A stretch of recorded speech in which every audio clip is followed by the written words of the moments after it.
"If you think it really necessary," he answered, with some hesitation.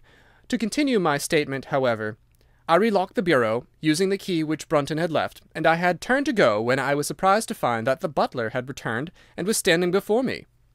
"Mr. Musgrave, sir," he cried, in a voice which was hoarse with emotion, "I can't bear disgrace, sir. I've always been proud above my station in life, and disgrace would kill me.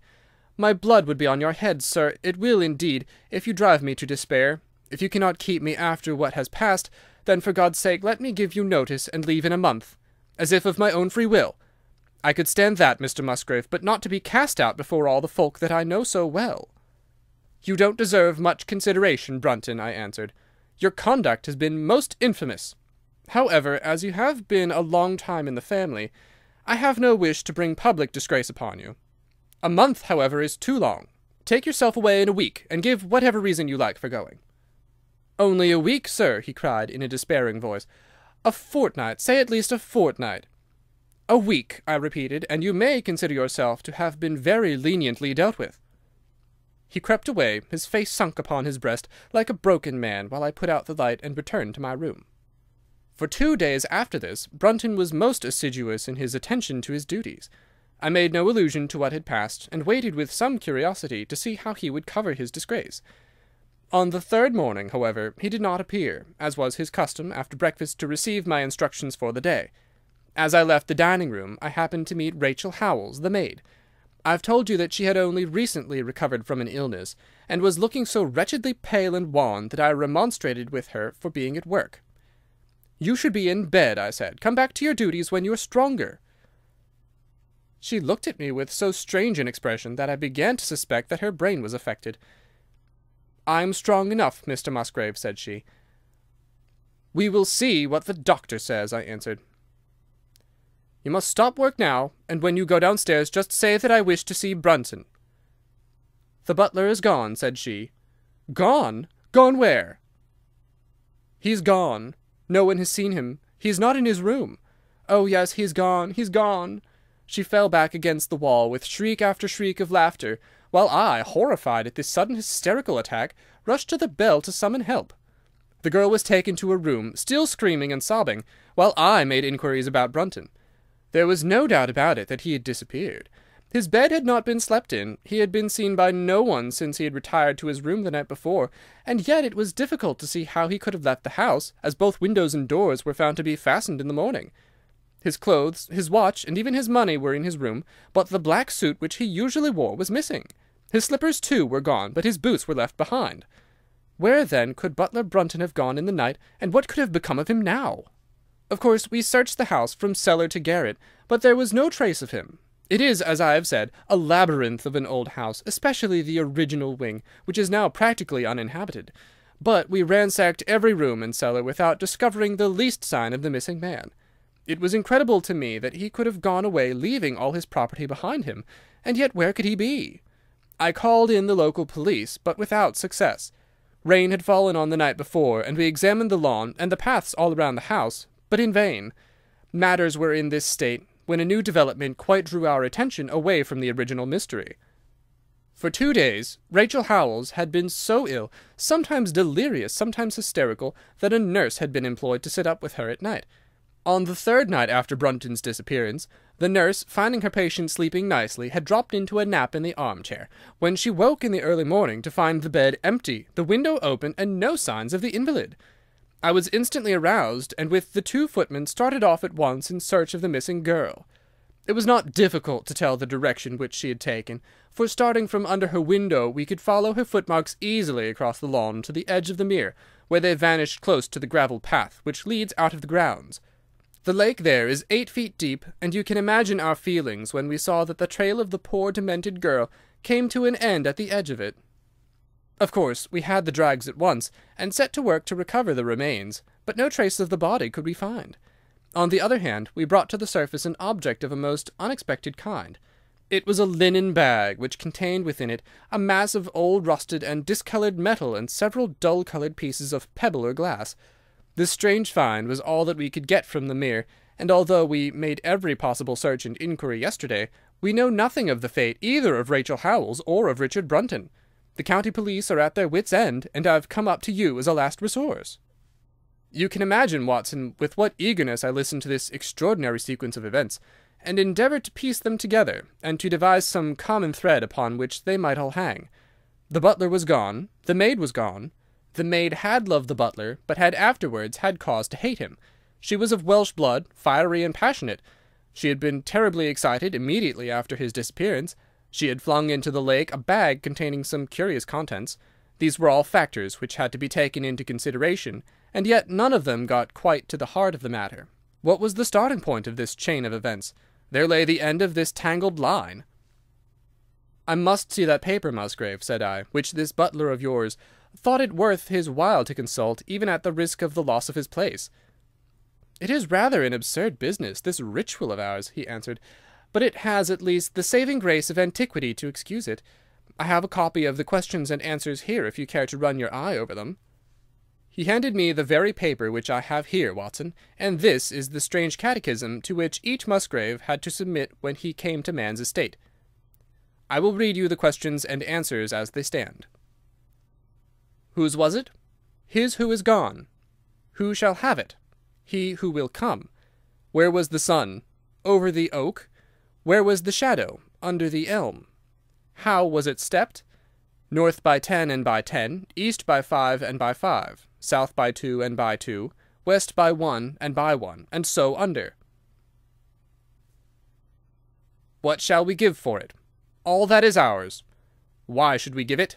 For the sake of the trust. The original has no date, but is in the spelling of the middle of the 17th century, remarked Musgrave. I am afraid, however, that it can be of little help to you in solving this mystery. At least, said I, it gives us another mystery, and one which is even more interesting than the first. It may be that the solution of the one may prove to be the solution of the other. You will excuse me, Musgrave, if I say that your butler appears to me to have been a very clever man, and to have had a clearer insight than 10 generations of his masters. I hardly follow you, said Musgrave. The paper seems to me to be of no practical importance. But to me it seems immensely practical, and I fancy that Brunton took the same view. He had probably seen it before that night on which you caught him. It is very possible. We took no pains to hide it. He simply wished, I should imagine, to refresh his memory upon that last occasion. He had, as I understand, some sort of map or chart which he was comparing with the manuscript, and which he thrust into his pocket when you appeared. That is true. But what could he have to do with this old family custom of ours? And what does this rigmarole mean? I don't think that we should have much difficulty in determining that, said I.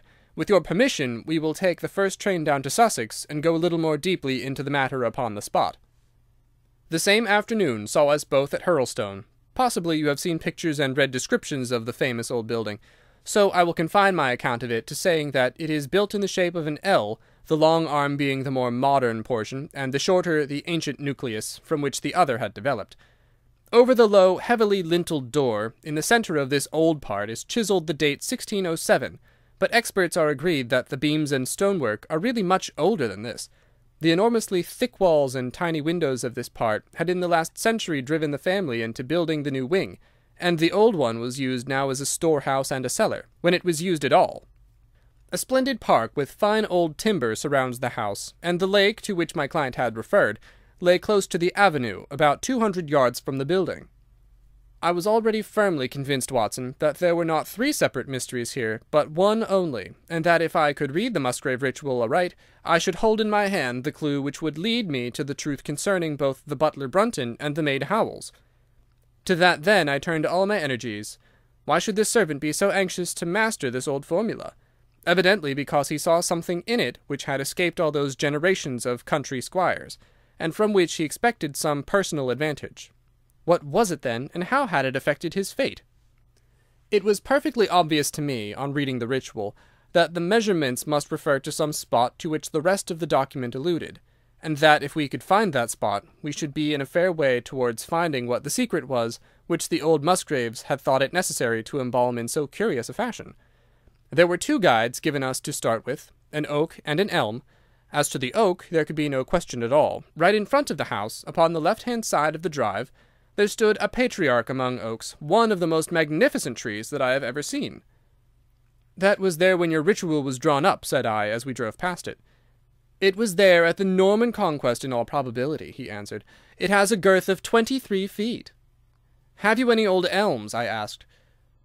"There used to be a very old one over yonder, but it was struck by lightning 10 years ago, and we cut down the stump." "You can see where it used to be?" "Oh, yes." "There are no other elms?" "Not old ones, but plenty of beeches." "I should like to see where it grew." We had driven up in a dog-cart, and my client led me away at once, without our entering the house, to the scar on the lawn where the elm had stood. It was nearly midway between the oak and the house. My investigation seemed to be progressing. "I suppose it is impossible to find out how high the elm was?" I asked. "I can give you it at once. It was 64 feet. "How do you come to know it?" I asked in surprise. "When my old tutor used to give me an exercise in trigonometry, it always took the shape of measuring heights. When I was a lad, I worked out every tree and building in the estate." This was an unexpected piece of luck. My data were coming more quickly than I could have reasonably hoped. "Tell me," I asked, "did your butler ever ask you such a question?" Reginald Musgrave looked at me in astonishment. "Now that you call it to mind," he answered, "Brunton did ask me about the height of the tree some months ago, in connection with some little argument with the groom." This was excellent news, Watson, for it showed me that I was on the right road. I looked up at the sun. It was low in the heavens, and I calculated that in less than an hour it would lie just above the topmost branches of the old oak. One condition mentioned in the ritual would then be fulfilled, and the shadow of the elm must mean the farther end of the shadow, otherwise the trunk would have been chosen as the guide. I had then to find where the far end of the shadow would fall when the sun was just clear of the oak. "That must have been difficult, Holmes, when the elm was no longer there."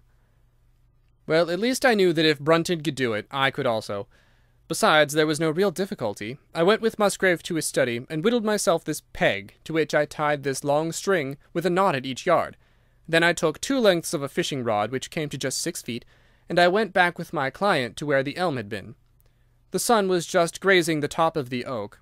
I fastened the rod on end, marked out the direction of the shadow, and measured it. It was 9 feet in length. Of course, the calculation now was a simple one. If a rod of 6 feet threw a shadow of 9, a tree of 64 feet would throw one of 96, and the line of the one would of course be the line of the other. I measured out the distance, which brought me almost to the wall of the house, and I thrust a peg into the spot. You can imagine my exultation, Watson, when within 2 inches of my peg I saw a conical depression in the ground. I knew that it was the mark made by Brunton in his measurements, and that I was still upon his trail. From this starting point I proceeded to step, having first taken the cardinal points by my pocket compass. 10 steps with each foot took me along parallel with the wall of the house, and again I marked my spot with a peg. Then I carefully paced off 5 to the east and 2 to the south. It brought me to the very threshold of the old door. 2 steps to the west meant now that I was to go 2 places down the stone-flagged passage, and this was the place indicated by the ritual. Never have I felt such a cold chill of disappointment, Watson. For a moment it seemed to me that there must be some radical mistake in my calculations. The setting sun shone full upon the passage floor, and I could see that the old foot-worn grey stones with which it was paved were firmly cemented together, and had certainly not been moved for many a long year. Brunton had not been at work here. I tapped upon the floor, but it sounded the same all over, and there was no sign of any crack or crevice. But fortunately Musgrave, who had begun to appreciate the meaning of my proceedings, and who was now as excited as myself, took out his manuscript to check my calculation. "And under!" he cried. "You have omitted the and under." I had thought that it meant that we were to dig, but now of course I saw at once that I was wrong. "There is a cellar under this, then?" I cried. "Yes, and as old as the house. Down here, through this door." We went down a winding stone stair, and my companion, striking a match, lit a large lantern which stood on a barrel in the corner. In an instant it was obvious that we had at last come upon the true place, and that we had not been the only people to visit the spot recently. It had been used for the storage of wood, but the billets, which had evidently been littered over the floor, were now piled at the sides, so as to leave a clear space in the middle. In this space lay a large and heavy flagstone, with a rusted iron ring in the centre, to which a thick shepherd's check muffler was attached. "By Jove!" cried my client, "that's Brunton's muffler. I've seen it on him, and could swear to it. What has the villain been doing here?"